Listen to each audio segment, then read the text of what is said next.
Hey guys, it's Raven, and welcome to another episode.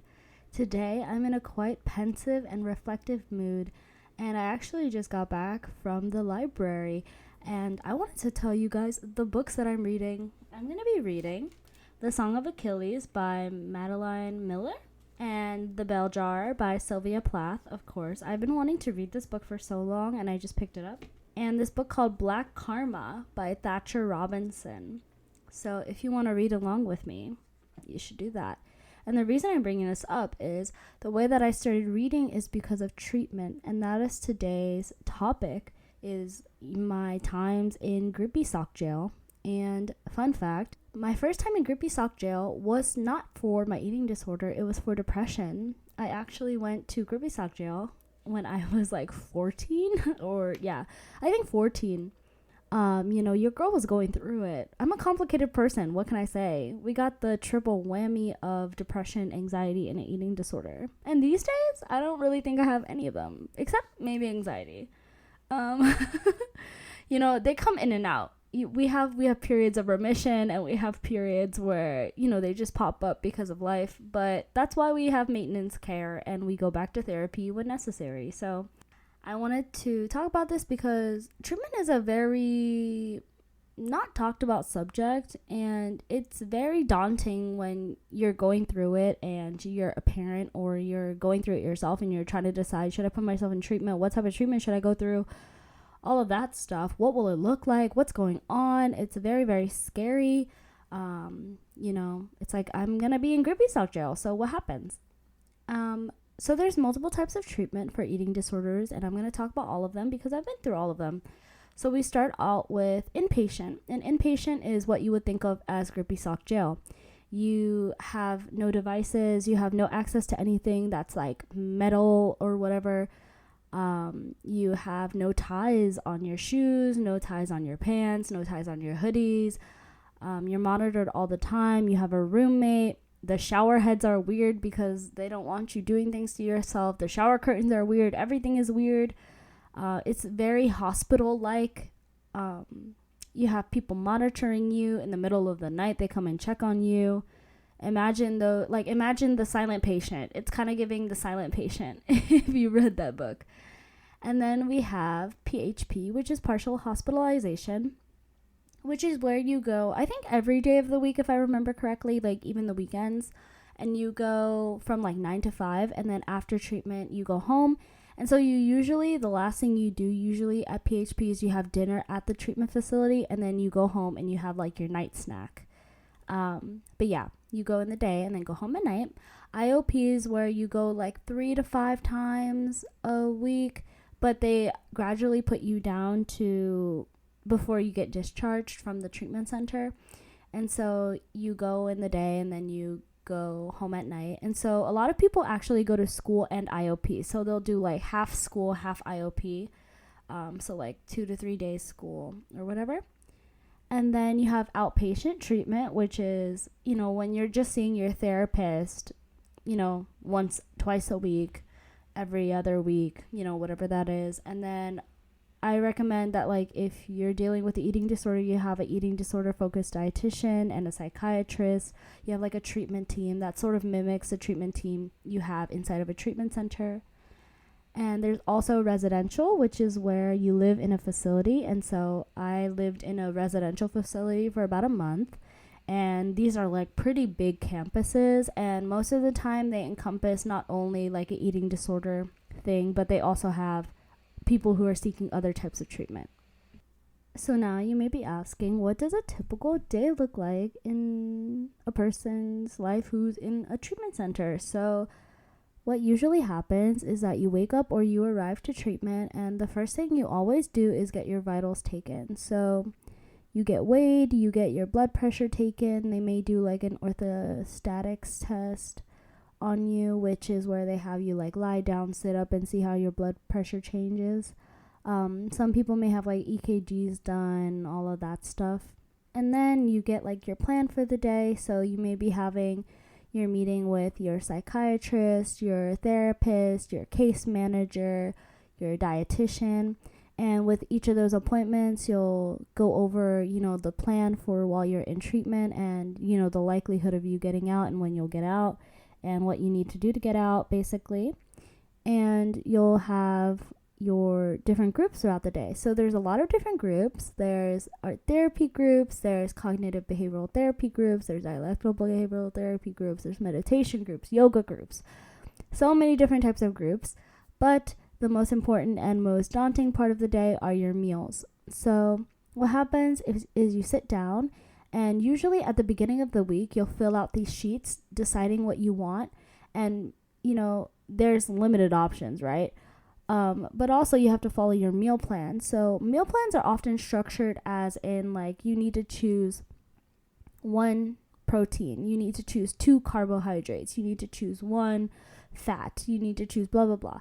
And so they sort of like build the meal based off of that. And so the treatment centers that I went to use this like policy of exchanges, where exchanges are essentially like these macronutrients that you need to hit, and each meal is tallied into this like sum of macronutrients. And so you choose a meal based off of like what your meal plan is and what you need to fit, because they don't use calories. I know some treatment centers may use calories, but not many, I'll say that.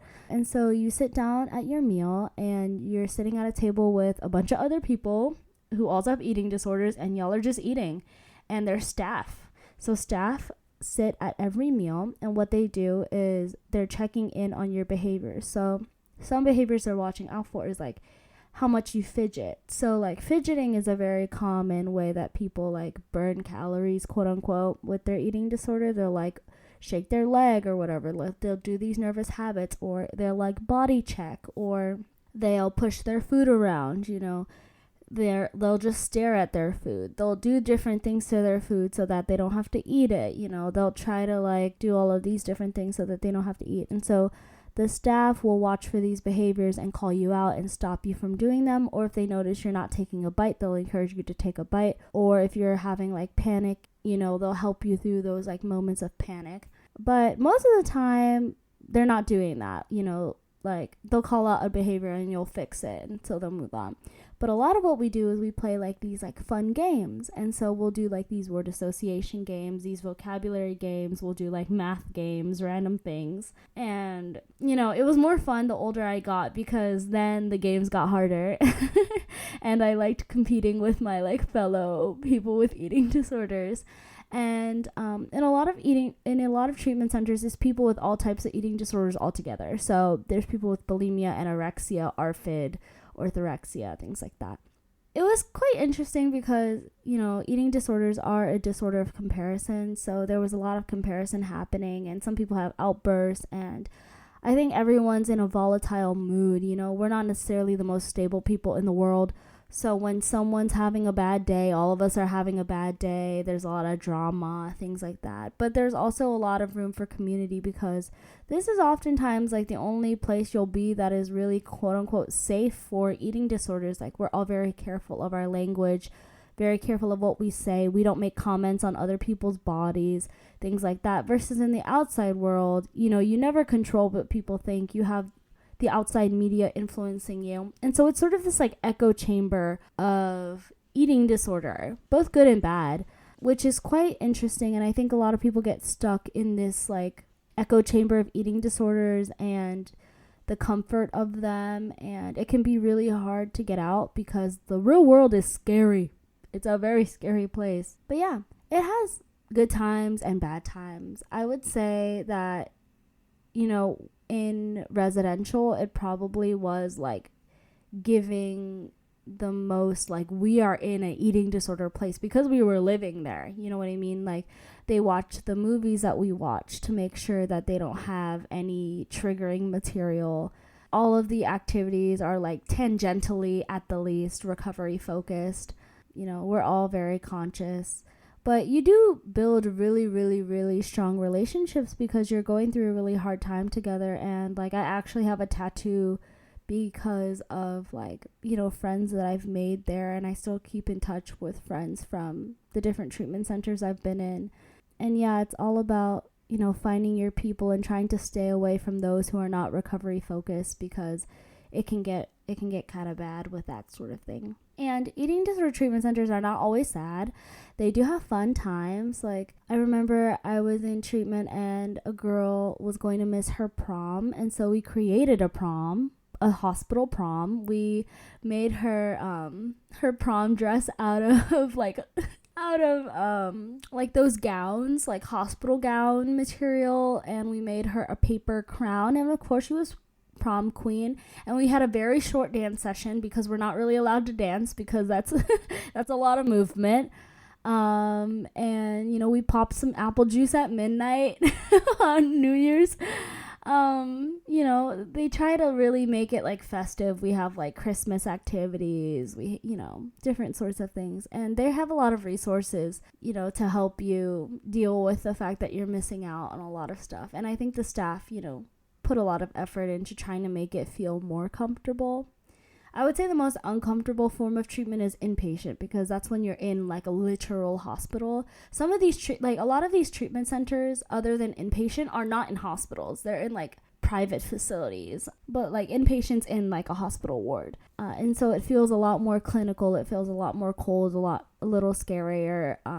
But these other places, you get close to people. You start learning about the staff. You start learning about your friends.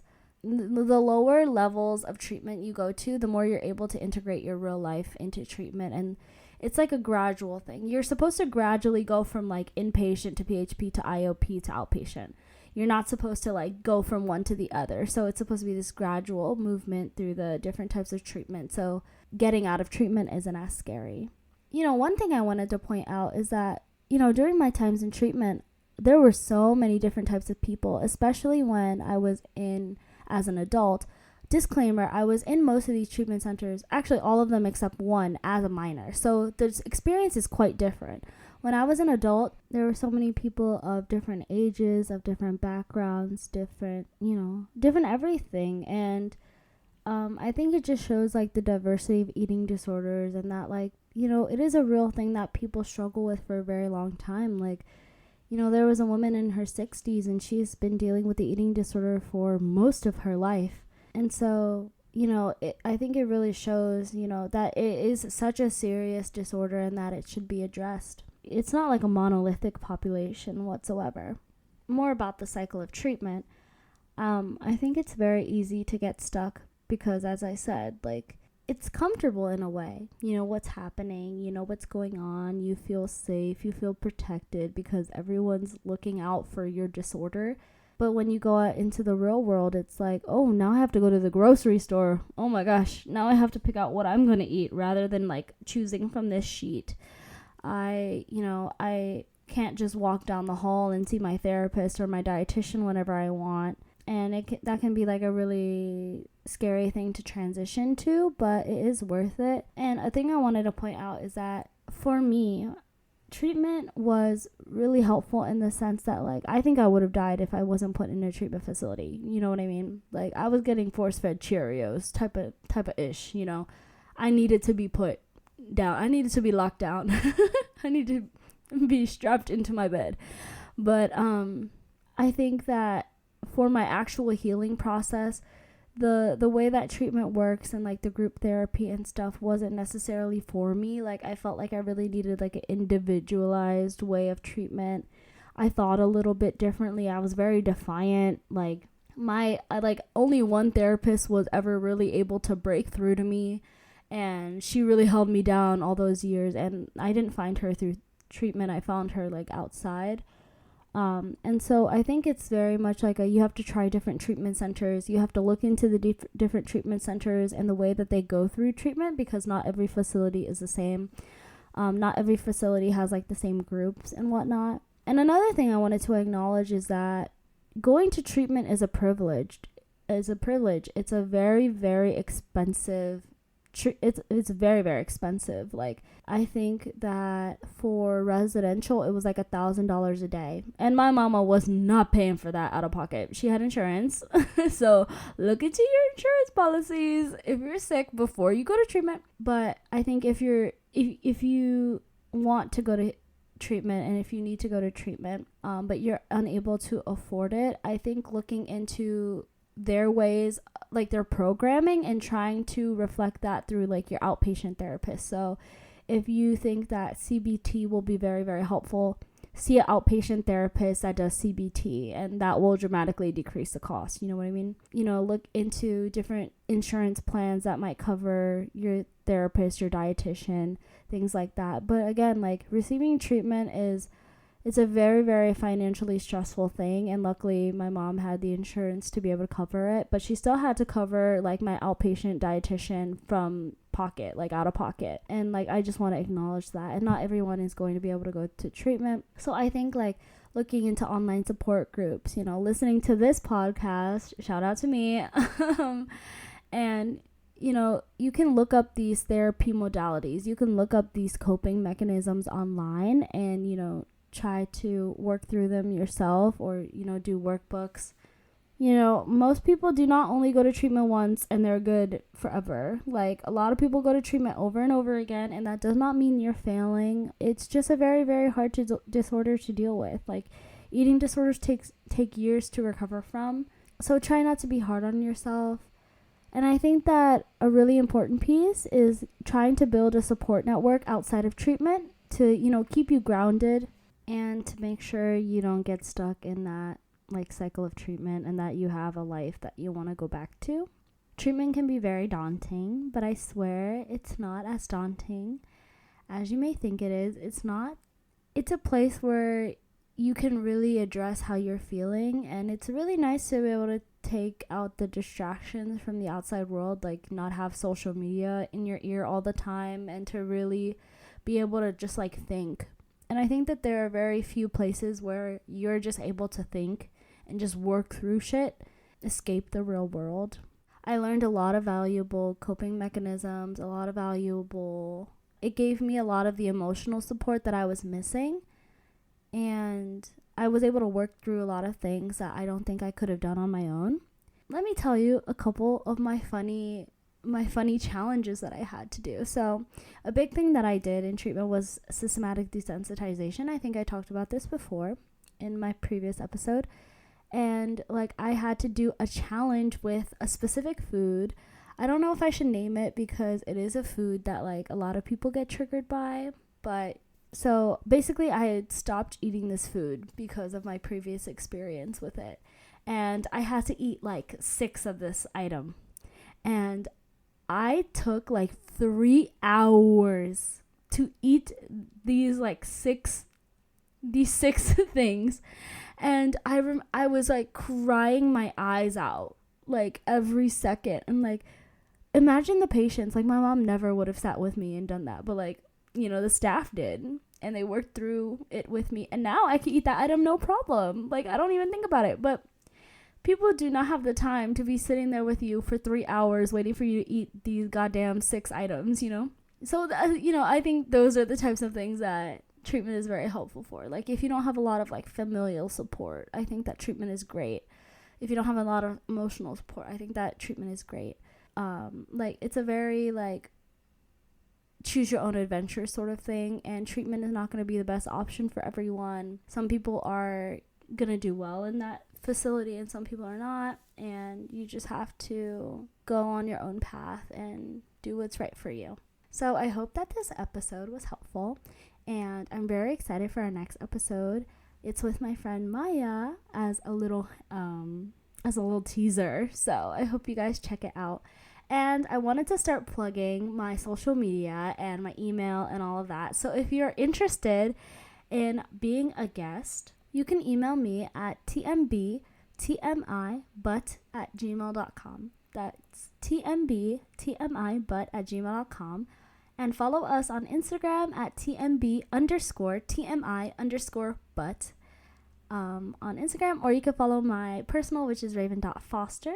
If you want to be a guest, just DM us, email us, and we can get you on the show. And yeah, also rate us on Spotify so that, you know, people will see us. We're also on YouTube now. The title is the same as the podcast title, and I'm trying to get us on Apple Music. I'll let y'all know when I get us on there. I hope to see you guys next week. Bye-bye.